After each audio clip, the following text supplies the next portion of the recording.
नमस्कार दोस्तों, study time में आप सभी का बहुत बहुत स्वागत है। दोस्तों, तो आज की हमारी डिक्टेशन दैनिक भास्कर अखबार के संपादकीय से है। यह डिक्टेशन पहले हम 80 शब्द प्रति मिनट की गति से लिखेंगे, फिर इसी डिक्टेशन को हम 100 शब्द प्रति मिनट की गति से लिखेंगे। चलिए तो अपनी डिक्टेशन को स्टार्ट करते हैं। स्टार्ट। भारत को अपना संविधान 26 जनवरी 1950 को मिला था। संसद के पास कानून बनाने की पूरी शक्तियां हैं, जिनमें संविधान में संशोधन करने का अधिकार भी शामिल है। सुप्रीम कोर्ट कानून और संविधान के प्रावधानों की व्याख्या भर ही करता है। हालांकि इसमें एक शर्त भी है जो केशवानंद भारती बनाम केरल राज्य रिट याचिका सिविल 135 ऑफ 1970 मामले में बहुत मजबूत होकर सामने आई है। इसकी शुरुआत सीलिंग के बाद सरप्लस भूमि के पुनर्वितरण के मामले के रूप में हुई, जब संसद ने नागरिकों के मौलिक अधिकारों को सीमित करने के लिए 24वां, 25वां व 29वां संशोधन पारित किया। साथ ही संसद को संविधान के किसी भी हिस्से में संशोधन करने का अधिकार दे दिया, जिससे न्यायपालिका की शक्तियां कम हो गईं। तब भारत के सर्वोच्च न्यायालय ने संविधान में संशोधन करने की संसद की शक्ति को सीमित करते हुए संविधान के मूल संरचना सिद्धांत को रेखांकित भी किया था। आज संविधान की मूल संरचना को समझना हमारे लिए क्यों जरूरी हो गया है? प्रश्नवाचक चिन्ह। भारत उथल पुथल के दौर से गुजर रहा है, जहां एक तरफ हमारे पास युवा आबादी है और दूसरी तरफ बेरोजगारी है, और हमारा ध्यान समावेशी विकास पर नहीं बल्कि संविधान में संशोधन सहित अन्य तुच्छ मामलों पर केंद्रित किया जा रहा है। संविधान की मूल संरचना सबसे पहले निष्पक्ष चुनाव कराने का आदेश देती है। संविधान की 7 बुनियादी संरचनाएं हैं। उसकी सर्वोच्चता, व्यक्तिगत स्वतंत्रता, शक्ति का पृथक्करण, धर्मनिरपेक्षता, भारत की एकता और संप्रभुता, संघीय ढांचा और सरकार का लोकतांत्रिक गणतांत्रिक स्वरूप। संघीय ढांचे का अर्थ यह है कि राज्य सरकारों की अपने राज्य के लिए योजनाएं बनाने और उनका विकास करने में महत्वपूर्ण भूमिका होती है, और इसे केंद्र सरकार द्वारा नियंत्रित नहीं किया जा सकता है। केंद्र द्वारा संकलित राजस्व का हिस्सा समय पर प्राप्त करना भी उनका अधिकार है। वहीं धर्मनिरपेक्षता का अर्थ है धर्म के आधार पर भेदभाव किए बिना नागरिकों के अधिकारों की समानता। इसी तरह मार्गदर्शक सिद्धांत जीवन और व्यक्तिगत स्वतंत्रता के अधिकार के अभिन्न अंग की तरह समानता और गोपनीयता का अधिकार देते हैं। पट्टू स्वामी जजमेंट में भी यही दोहराया गया है कि निजता का अधिकार अनुच्छेद 21 के तहत जीवन और व्यक्तिगत स्वतंत्रता के अधिकार और संविधान के भाग 3 द्वारा गारंटीकृत स्वतंत्रता के एक भाग के रूप में संरक्षित है।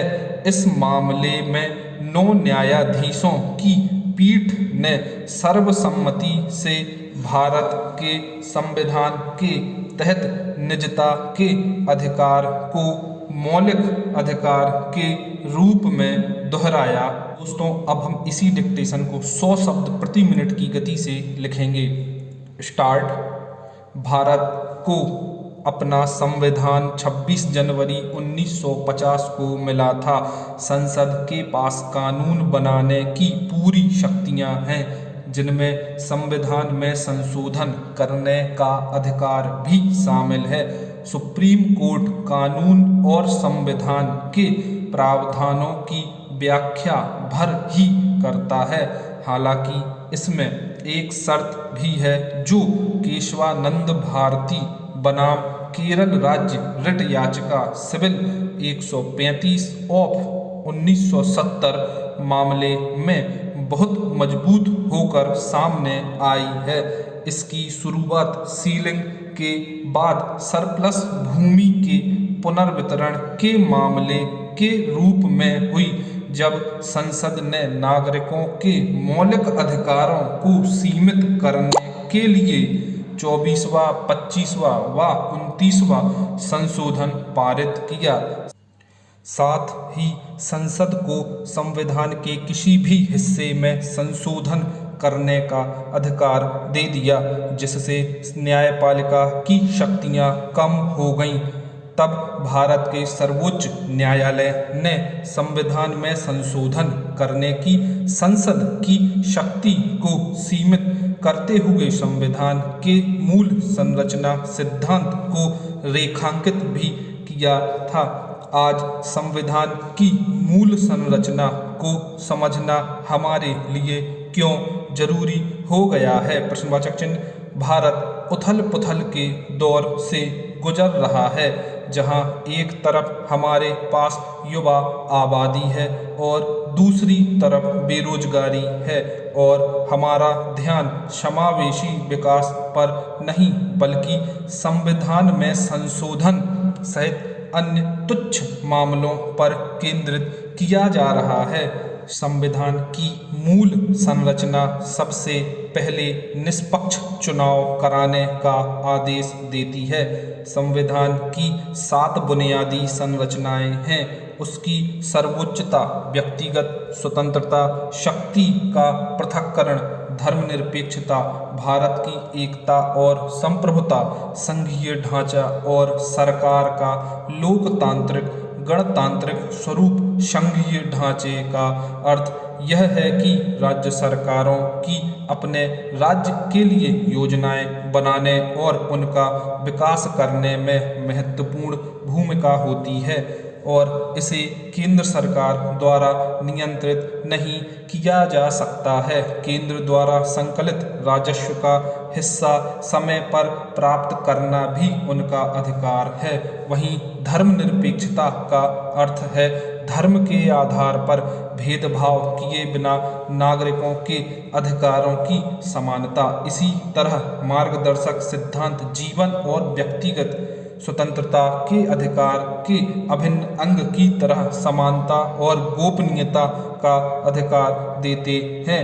पट्टुस्वामी जजमेंट में भी यही दोहराया गया है कि निजता का अधिकार अनुच्छेद 21 के तहत जीवन और व्यक्तिगत स्वतंत्रता के अधिकार और संविधान के भाग 3 द्वारा गारंटीकृत स्वतंत्रता के एक भाग के रूप में संरक्षित है। इस मामले में 9 न्यायाधीशों की पीठ ने सर्वसम्मति से भारत के संविधान के तहत निजता के अधिकार को मौलिक अधिकार के रूप में दोहराया। न्यायालय ने माना कि निजता का अधिकार मौलिक अधिकारों में गारंटीकृत स्वतंत्रता का अभिन्न अंग है, और यह गरिमा, स्वायत्तता और स्वतंत्रता का आंतरिक पहलू है। यह गोपनीयता सुनिश्चित करने के लिए भारत डिजिटल व्यक्तिगत डेटा संरक्षण अधिनियम 2023 DPDPA के लिए मार्गदर्शक फैक्टर है। अधिनियम की विवादास्पद धाराएं सरकारी एजेंसियों को आपके व्यक्तिगत डेटा में हस्तक्षेप करने की शक्ति देती है, जिस पर आपत्ति जताई गई है। इसी प्रकार आधार उपयोग अधिनियम में यह स्पष्ट कर दिया गया है कि सरकारी खजाने से कोई सहायता मांगने पर ही नंबर लगाया जा सकता है, अन्यथा बिना सहमति के किसी अन्य उद्देश्य के लिए इसकी मांग नहीं की जा सकती। इन तमाम बारीकियों को देश के नागरिकों को समझना होगा। यही कारण है कि आपका व्हाट्सएप आदि इनक्रिप्टेड होता है। धन्यवाद।